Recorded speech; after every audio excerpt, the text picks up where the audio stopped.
घोषणा करती हूँ। मुझे उम्मीद है अब यह सत्र फलदायी होगा। नवनिर्वाचित सांसद शपथ लेंगे या प्रतिज्ञान करेंगे? जी महोदया, मैं फरीदाबाद लोकसभा क्षेत्र से नवनिर्वाचित सांसद कुमारी सोनी को शपथ ग्रहण करने के लिए आमंत्रित करती हूँ। कुमारी सोनी।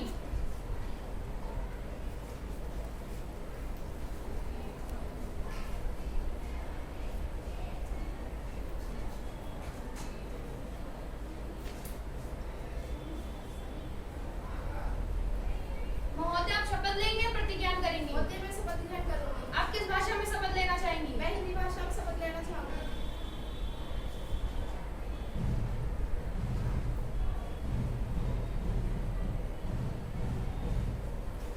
मैं कुमारी सोनी, जो फरीदाबाद हरियाणा निर्वाचन क्षेत्र से युवा संसद की लोकसभा की सदस्य निर्वाचित हुई हूँ, ईश्वर की शपथ लेती हूँ कि मैं विधि द्वारा स्थापित भारत के संविधान के प्रति श्रद्धा और निष्ठा बनाए रखूंगी तथा देश की प्रभुसत्ता और एकता को बनाए रखूंगी और तथा जिस पद को मैं ग्रहण करने वाली हूँ उसके कर्तव्यों का श्रद्धापूर्वक निर्वहन करूंगी। धन्यवाद महोदया।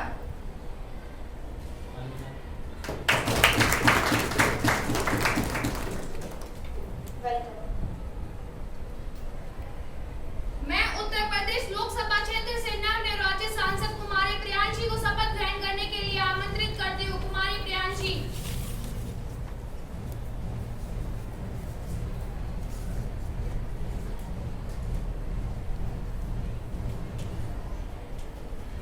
महोदय, आप शपथ लेंगे, प्रतिज्ञान करेंगे? मैं प्रतिज्ञान करूंगी। आप किस भाषा में प्रतिज्ञान करना चाहेंगे?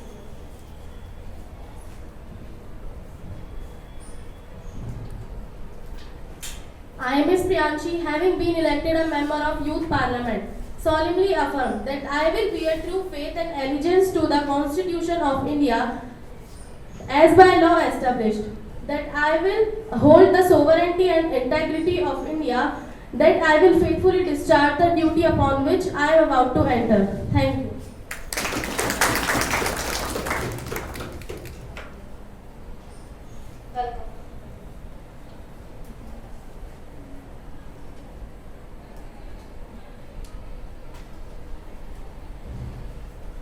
मैं मध्य प्रदेश लोकसभा क्षेत्र से नवनिर्वाचित सांसद कुमारी लेजी अहिरवार को शपथ ग्रहण करने के लिए आमंत्रित करती हूँ। कुमारी लेजी अहिरवार।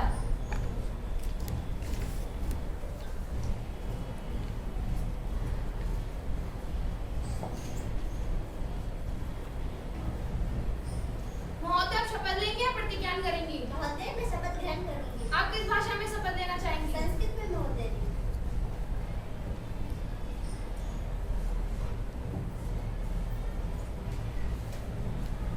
अहम सुश्री लेजी अहिरवार या युवा संसद से लोकसभाया सदस्य रूपे निर्वाचिता परमेश्वर से नम्रान में यथार्थ विधिना स्थापित भारत से संविधान प्रति सत्य श्रद्धा निष्ठा च धार्य से यदि भारत से संपूर्ण प्रभुत्व संबद्धता अखंडता रक्षितयामि तथा यद गृहीतु अहम उभोर्दिशं तस्य कर्तव्यानि श्रद्धापूर्वक निर्वक्ष्यामि।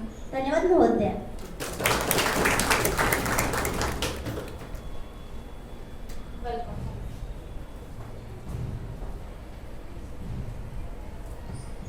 प्रधानमंत्री जी, नए मंत्रियों का परिचय कराएं।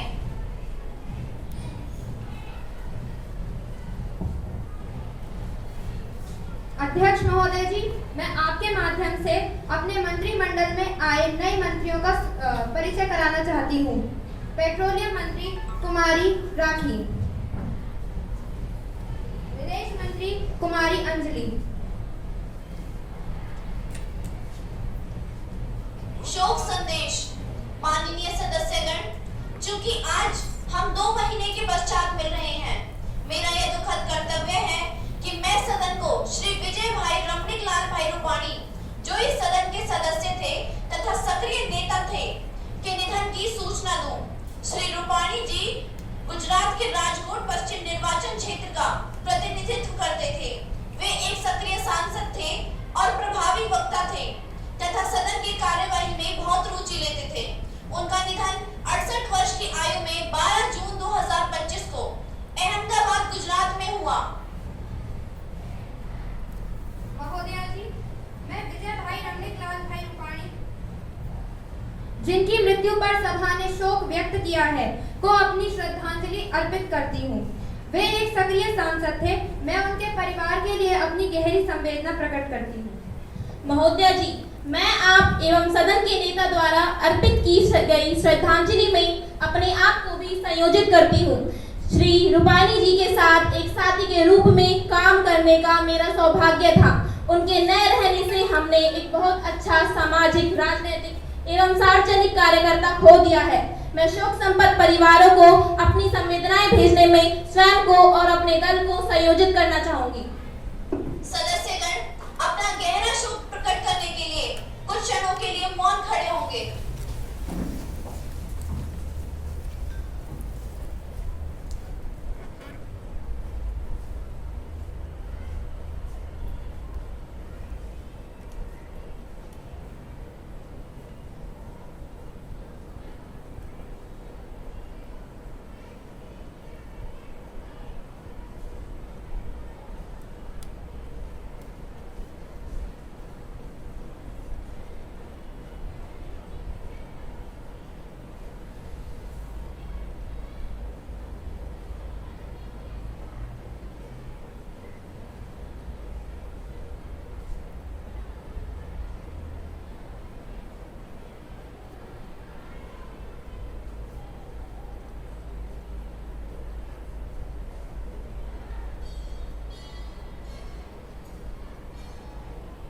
बैठ जाइए। महासचिव शोक संपन्न परिवार को संवेदना संदेश भेजेंगे। जी अध्यक्ष महोदया।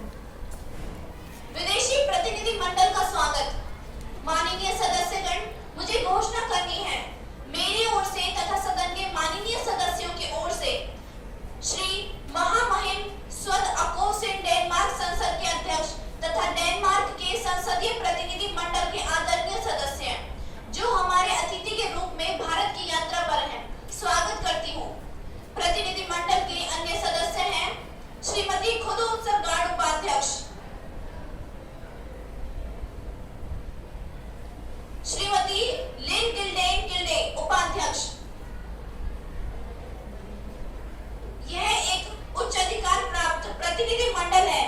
प्रतिनिधि मंडल रविवार 2025 को यहाँ पहुंचा। वे इस समय विशेष कक्ष में बैठे हुए हैं।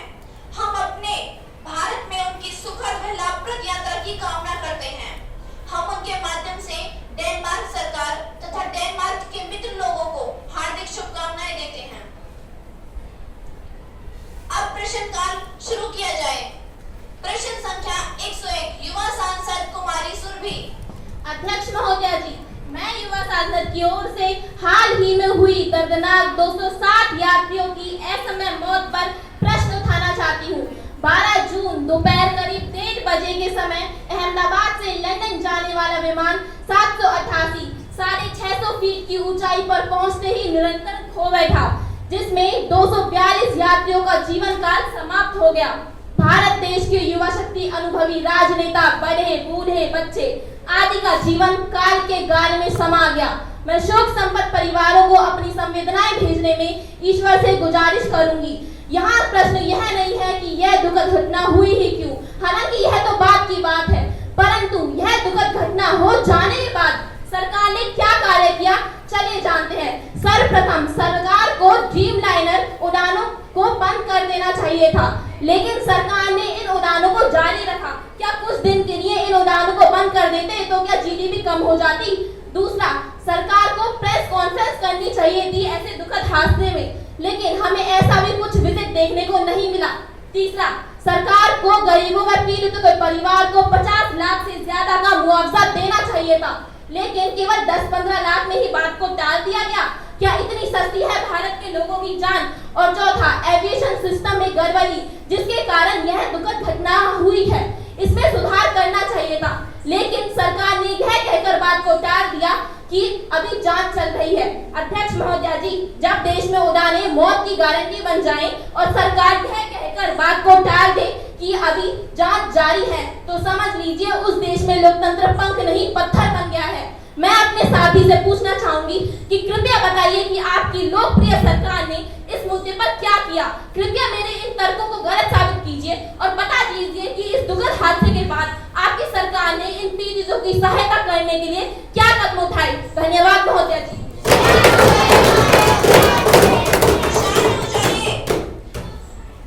माननीय विमान मंत्री कुमारी नेहा।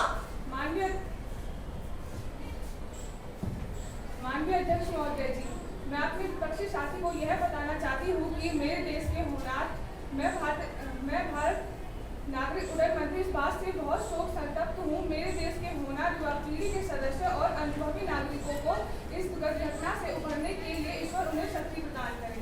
मैं सदन और नागरिकों को यह आश्वस्त कराना चाहती हूँ कि जल्द से जल्द विमान हादसे की जांच करा दी जाएगी। तत्काल सभी एजेंसियों को अलर्ट मोड पर लगाया गया है ताकि विमान हादसे की जांच कराई जाए और तत्काल सभी एजेंसियों को अलर्ट मोड पर। महोदय जी, जनता का जीवन अनमोल है या आंकड़ों का खेल? बताइए। आगे पहुंचाने से कुछ नहीं होता, क्या मदद करी है आपने इनके लिए? हमने लोगों को 4-4 लाख की मदद की गई है जिससे उनके परिवारों को आर्थिक सहायता मिले। अध्यक्ष महोदय जी, ये तर्क मैंने शुरू में ही बोला था कि कितनी सस्ती है भारत के लोगों की जान कि केवल 4-5 लोगों की 4-5 लाख में ही आपने इस बात को निपटा दिया। यह एक बहुत दुखद घटना थी। भारत इतना गरीब देश भी नहीं है कि लोगों के लिए इतना व्यय भी न कर पाए।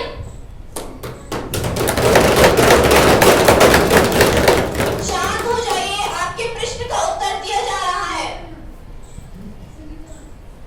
मैं अध्यक्ष महोदय जी, मैं अपने विपक्षी साथी की बात से पूरी तरह सहमत हूँ। मैं मानती हूँ कि 260 यात्रियों की मौत एक दर्दनाक हादसा है।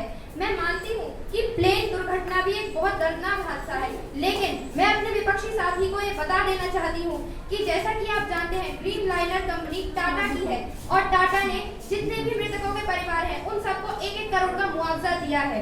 तो कृपया पहले पूरी जानकारी जुटाएं, उसके बाद इस प्रश्न पर आएं।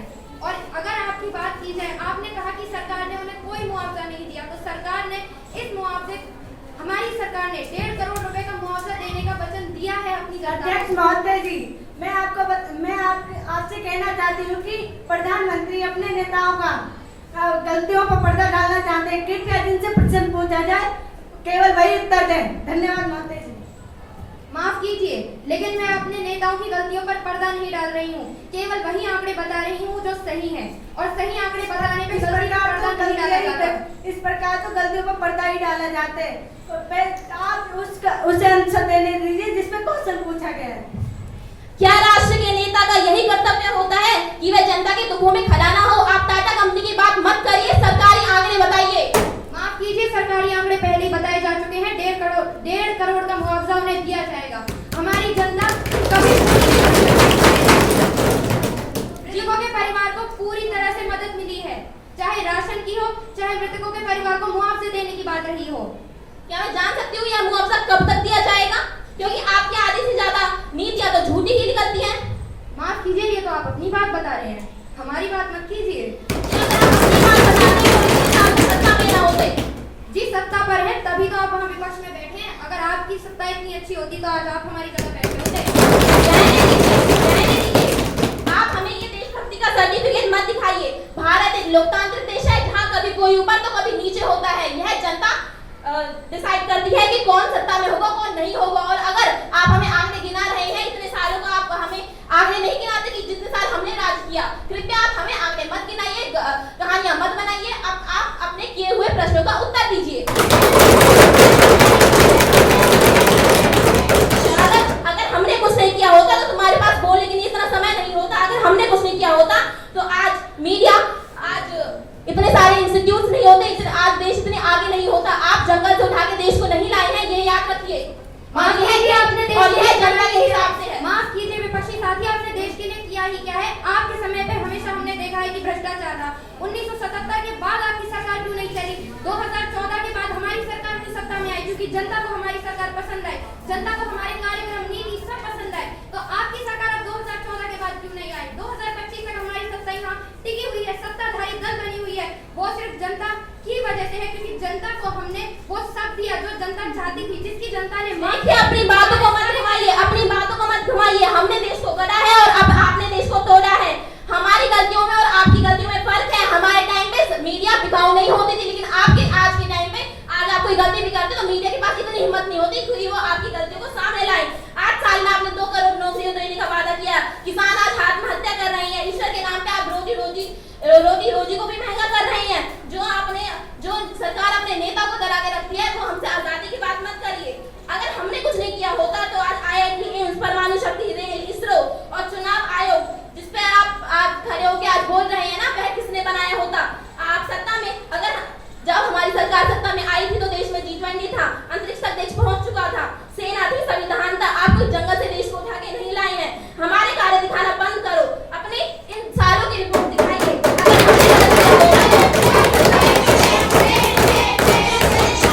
संसद की गरिमा को बनाए रखें। जैसा कि आपने कहा कि आपकी सरकार ने इसरो जैसे संगठन खड़े किए, मानते हैं कि आपने खड़े किए, ये हमारे देश के लिए भी बहुत अच्छा था, हम ये भी मानते हैं। लेकिन जिस सरकार ने हमारे देश को 5वीं अर्थव्यवस्था बनाया पूरे विश्व में, जिससे आज आप जिस 5वीं अर्थव्यवस्था की बात कर रहे हैं ना, मैं आपको बता दूं कि पर कैपिटल इनकम, राष्ट्रीय प्रतिवर्ती आय में ना हमारा देश टॉप 100 में भी नहीं आता है। जिस आप 5वीं अर्थव्यवस्था की बात कर रहे हैं, सबसे पहले अर्थव्यवस्था अमेरिका, फिर चाइना, फिर जर्मनी, फिर जापान, फिर इंडिया।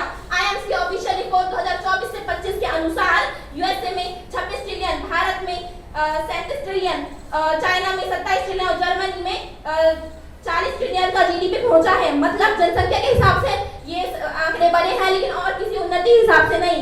आपने हमें सपने तो वर्ल्ड क्लास इकोनॉमी के दिखाए, लेकिन आपकी स्कूल, सड़क और सैलरी अभी भी 5th क्लास वाली है।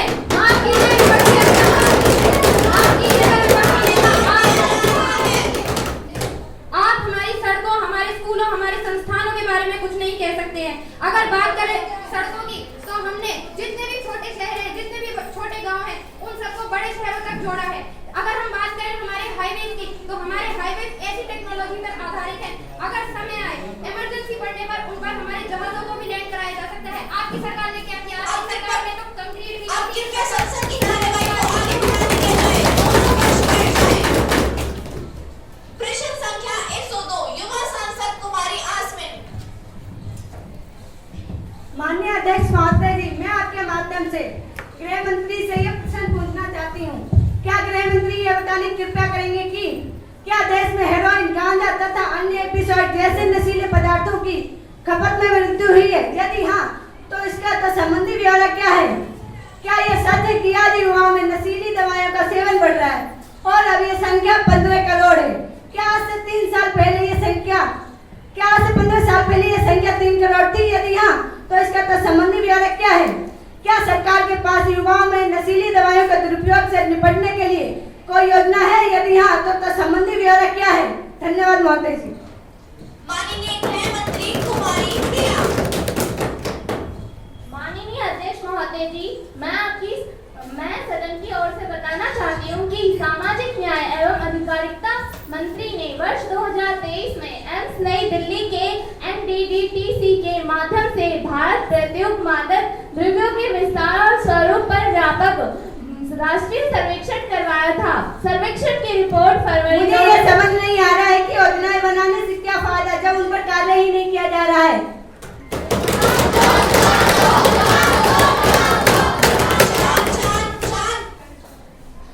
पहले मेरा जवाब तो सुन लो महोदय जी। उक्त रिपोर्ट के अनुसार नशीली दवाइयों के दुरुपयोग का विवरण निम्न अनुसार है। पदार्थ का नाम, आयु समूह 10 से 17 वर्ष, आयु समूह 18 से 75 वर्ष। भांग लेने वाले हैं 4 करोड़ से 2 करोड़, ऑपियोइड करने वाले हैं 5 करोड़